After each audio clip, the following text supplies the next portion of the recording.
Olá amigos, mais uma vez obrigado por sua atenção e participação nesse programa do Universo Star, patrocinado pela Europstar e Cristais Preciosos. O que eu queria comentar com vocês hoje é esse fenômeno, de uma certa maneira, um modelo de processamento na área da moda chamado fast fashion. O termo é importado do fast food, essa rede, esse sanduíche rápido que a gente come quando tem pressa, ou que as crianças gostam.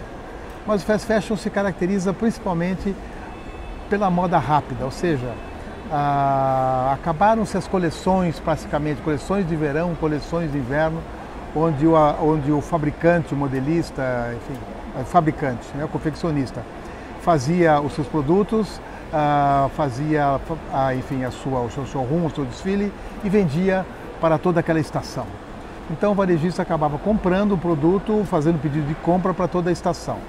A estação não é inverno, também não é verão, ou inverno mais quente ou menos frio, ou o verão que também de vez em quando tem lá os seus dias frios. E essa mudança de temperatura, que acontece no mundo inteiro, acaba forçando enfim, todos os envolvidos na cadeia têxtil, principalmente na cadeia de moda, a buscar novos processos. E com essa também competitividade muito acirrada, tanto no mundo inteiro e logicamente no Brasil, há uma necessidade de uma diminuição de custos gerais. Esse custo que a competitividade obriga a gente a ter faz com que os fabricantes, enfim, e distribuidores, atacadistas pensem em novos modelos. Esse modelo passou a ser desenvolvido na Europa. Na Itália houve uma pesquisa bastante interessante sobre o que é o fast fashion e como é que ele poderia ser uma opção importante para todos os envolvidos na cadeia têxtil. De maneira que o resultado é hoje um processo já conhecido, já experimentado e já, vamos dizer assim, com resultados muito favoráveis a essa maneira nova de operar a moda. O que a experiência começa a mostrar para nós, brasileiros principalmente, é que essa simples imitação, apesar de ser o fast fashion, torna os produtos todos iguais. Todos copiam o mesmo modelo do Valentino, o mesmo modelo da Chanel, da Prada e assim outros grandes marcas e estilistas, e todos os produtos acabam ficando fundamentalmente muito parecidos com o outro. Uma bolinha azul, uma bolinha marrom, uma bolinha vermelha, ou seja, não há muita alteração. É só buscarmos, visitarmos um atacado de moda, visitarmos esses grandes polos regionais de atacado de moda ou simplesmente uma loja de departamento. Nós estamos vendo que muitas coisas são parecidas. Entramos num shopping e não há muita alteração, muita modificação desses produtos. Qual é então o desafio que se apresenta para nós em termos de fast fashion? Nós temos que comparar o custo fixo de uma empresa, seu modelista, suas piloteiras, chão de fábrica, enfim, os custos de desenvolvimento de produto, com o risco da inovação.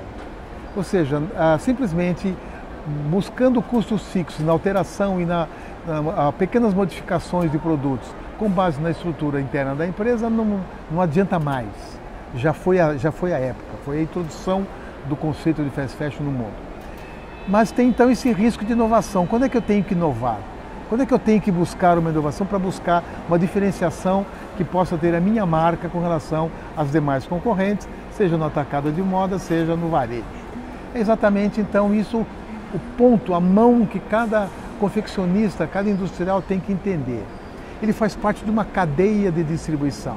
Alguém tem que pensar na estampa, alguém tem que pensar no fio, alguém tem que pensar na confecção, o emalharia, o tecido plano, enfim, é estampado ou não, enfim, como eu me enquadro nesse processo. Então, é fundamental que todos tenhamos a mesma sinergia de buscarmos uma diminuição do processo criativo para que eu possa ter a condição de criar alguma coisa diferente. Aí sim nós vamos ter uma condição de operar no fast fashion. Então,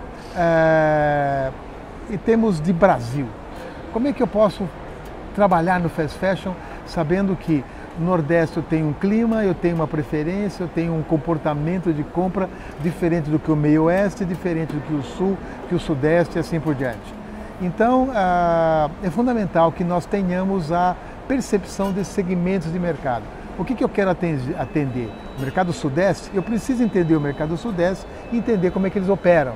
qual é a facilidade logística que esse mercado tem de visitar um polo atacadista de moda e se suprir para os próximos 15, 20 dias ou até determinado mês, coisa que o Centro-Oeste não tem. Então eu preciso entender esse sistema todo, como opera, para que eu possa desenvolver na rapidez necessária os modelos que o meu varejista vem buscar ou que o consumidor vai buscar no ponto de venda. Então, nesse sentido, como é que nós temos, em termos de Brasil, o desenvolvimento já de polos regionais, de cadeia inteira produtiva. Então, eu tenho polos regionais de confecção, eu tenho polos regionais de atacado e polos, logicamente, de shoppings que estão desenvolvendo no Brasil inteiro. Então, é fundamental que eu me posicione para que tipo de mercado eu quero atender. Aí eu tenho o fast fashion integrado na minha cadeia. Mas, fundamentalmente, o que todos devemos considerar é que quanto custa o meu custo, qual é o meu custo fixo? Quanto custa para mim ter essa equipe? Mas, ao mesmo tempo, essa equipe é cômoda. Eu estou na minha área de conforto, de que eles possam criar sempre uma pequena alteraçãozinha sem mexer com os meus com o risco de eu criar coisa nova. Mas, ao mesmo tempo, é necessário criar coisa nova para a marca. Que a marca tenha um diferencial de posicionamento, um diferencial de comunicação, um diferencial de quem é o meu consumidor, o que eu quero oferecer para ele. Ele está antenado, ele sabe o que ele está procurando no varejo. Então, muitas vezes ele passa no varejo e pergunta: escuta, eu vi na novela ontem aquele brinco, aquela pulseira, aquele vestidinho, aquele sapato, aquela bolsa. Quando é que você vai ter? E o varejista precisa correr atrás num atacado regional ou num atacado, enfim, central, como São Paulo. É isso que fundamentalmente vai obrigar o varejista a ser criativo, a oferecer para aquele consumidor que está procurando alguma coisa diferente. Primeiro, dos amigos deles ou amigos dela que seriam exatamente vestindo a mesma coisa. E depois, na própria operação de varejo, o que ele teria de diferente dos seus concorrentes. Então é assim que se opera hoje a tendência desse conceito do fast fashion. Ele precisa ter uma leitura brasileira das diferenças regionais, acompanhando esse ganho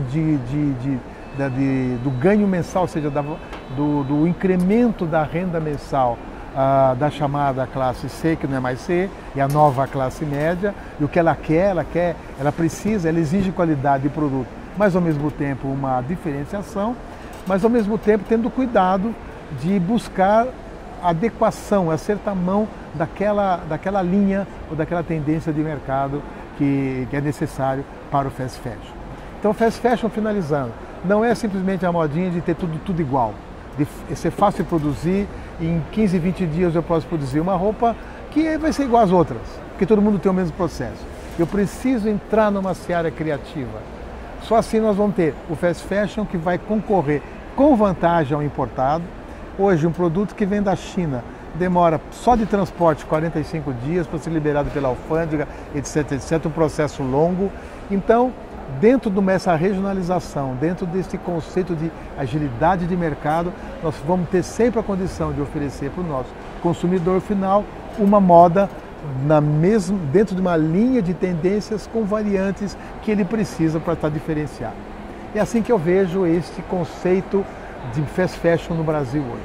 Muito obrigado pela atenção, estou à sua disposição para perguntas ou dúvidas que possam chegar, que eu teria o prazer em responder. Muito obrigado.